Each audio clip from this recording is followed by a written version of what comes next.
Hey guys, today I'm going to be reacting to a video. Wait, hold on. Yes. Hey guys, today I'm going to be doing a reaction to 10 worst capital punishments in the world. I will be back when I have it pulled up. Wrong thing. Methods have been outlawed due to their extremely brutal nature. Hey guys, I am back. Gotta start it all over now.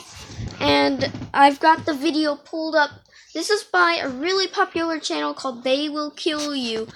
Subscribe to their channel if you can, or if you can find it, because they've got some really good videos. Most of these execution methods have been outlawed due to their extremely brutal nature. Today we have a look at 7 of the worst forms of capital punishment. I don't like that part. Gibbeting from antiquity and up to the 20th. Ending in a metal cage.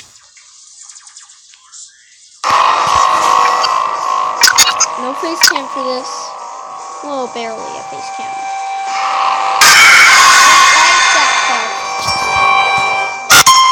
Number 7. Gibbeting.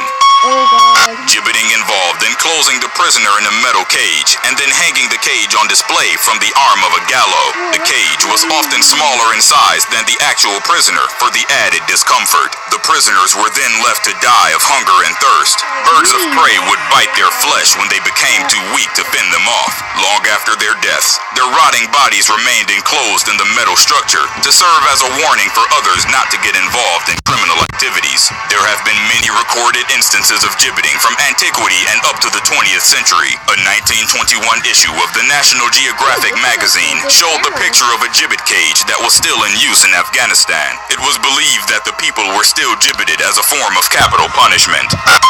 Number 6. Guillotine.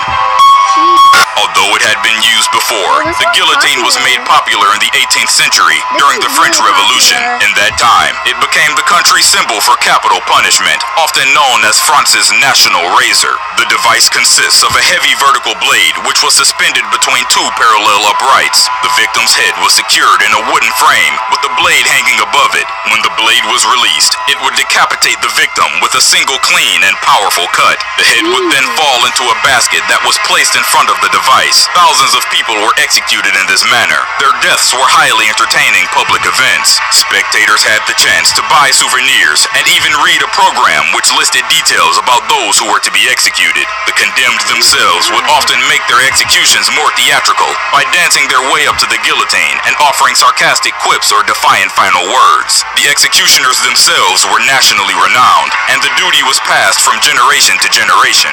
The guillotine was in fact so popular that children had toy replicas which they would use to behead their dolls while at upper-class dinner tables. Miniature guillotines were used to slice bread or vegetables. King Louis XVI and Marie Antoinette are amongst the most famous people to be subjected to this form of capital punishment. Execution by guillotine continued well into the 20th century, as the last victim of the national razor was convicted murderer Hamida Jandobi in 1977. Number 5. Neck lacing.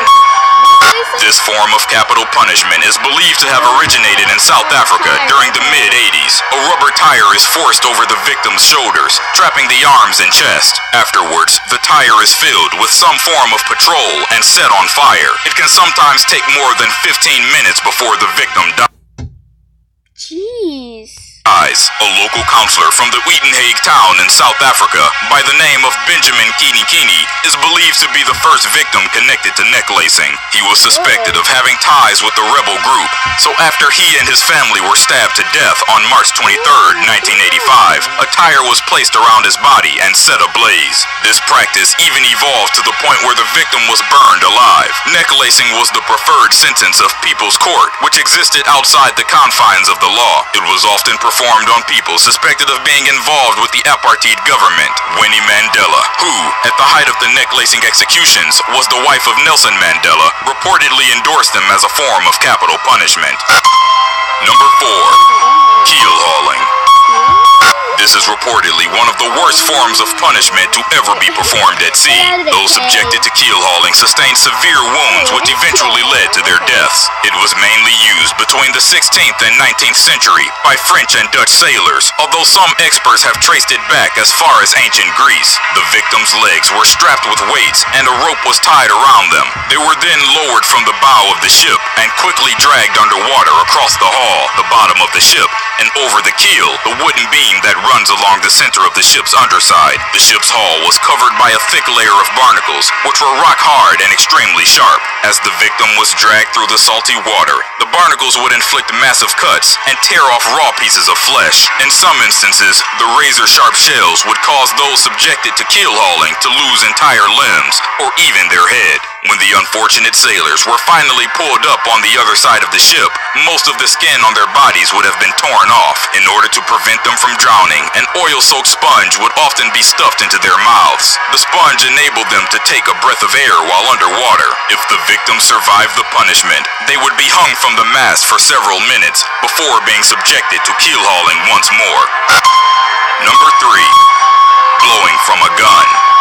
The 14th Dragoons was one of the most famous cavalry units of the British Empire during the 18th and 19th century. While serving with the unit in China, writer George Carter Stent provided a detailed description of the execution method known as blowing from a gun, where the victim was shot with a cannon while being strapped to it. He wrote, "The prisoner is generally tied to a gun, with the upper part of the small of his back resting against the muzzle. When the gun is fired, his head is seen to go straight up into the air, some 40 or 50 feet.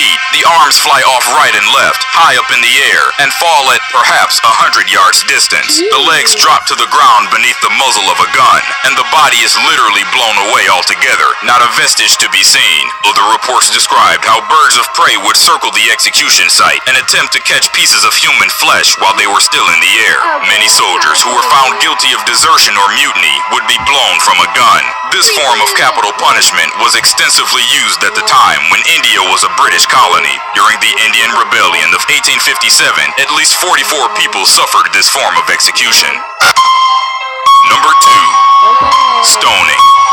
Stoning, or lapidation, may seem like the most primitive form of capital punishment one can fathom. However, this practice is still carried out in certain countries around the world. As the name would indicate, during this form of public execution, a group of people throw stones at someone until they die. Although it is allowed under the Sharia legal system in some countries, such as Saudi Arabia, Sudan, Somalia, Nigeria, Iran, Iraq, and others, stoning is considered by numerous human rights organizations to be a crude and inhumane form of torture. Adultery is one of the main crimes for which punishment is being stoned to death. An extract from the 2008 version of Iran's Islamic Penal Code read, Article 102, "An adulterous man shall be buried in a ditch up to near his waist, and an adulterous woman up to near her chest, and then stoned to death." Article 103, "In case the person sentenced to stoning escapes the ditch in which they are buried, then if the adultery is proven by testimony, then he will be returned for the punishment. But if it is proven by their own confession, then they will not be returned." Article 104, "The size of the stone used in the stoning shall not be too large to kill the convict by 1 or 2 throws, and at the same time shall not be too small to be called a stone." In Somalia, 13-year-old Aisha Ibrahim Dualo tried reporting to the authorities that she had been raped by 3 armed men. She instead got charged with adultery. On October 27, 2008, she was buried up to the neck in a Somalian football stadium and stoned to death in front of 1,000 people. In Baghdad, Iraq, at least 14 youths were stoned to death in 2012. They were executed in an effort to combat Western emo fashion. Number 1. Seppuku. Mainly preferred by members of the military class in feudal Japan, seppuku is a form of self-punishment through suicide. Its name may be roughly translated as cutting the abdomen. Bushido, the code followed by the samurai, claimed that performing seppuku showed the warrior's courage and self-control, but also the sincerity and purity of his purpose. Rather than become prisoners at the hands of their enemies, The samurai viewed it as a way to end their life while maintaining their honor. For others, it was a demonstration of loyalty when his lord would die. A samurai performed seppuku to follow him in death. In other instances, this form of capital punishment would be used as a way of protesting against the governing establishment, or as manner to atone for failing to perform one's duties. Seppuku was either voluntary or obligatory, but in both cases, a high degree of attention was paid to the proper execution of the ceremony. When the lord would sentence a samurai to death, he would be offered the chance to perform seppuku as a way of avoiding the shame of having his head cut off by a common executioner. Seppuku involved the plunge of a short sword, wakizashi, or dagger, tanto, into the left side of one's abdomen. The blade was then dragged across the abdomen to the right side, where it was turned upward. This was its most common form.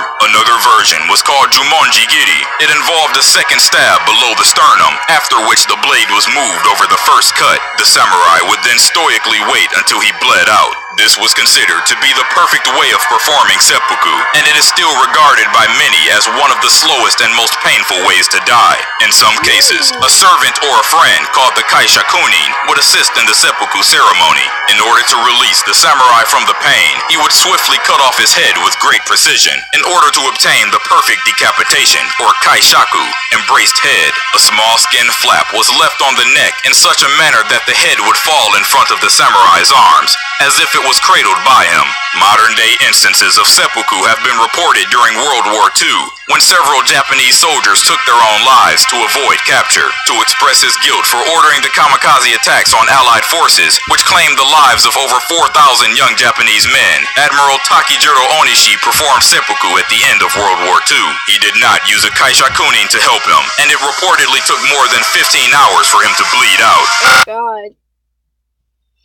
So, that's it for today, and as always, I hope you liked it. I am out.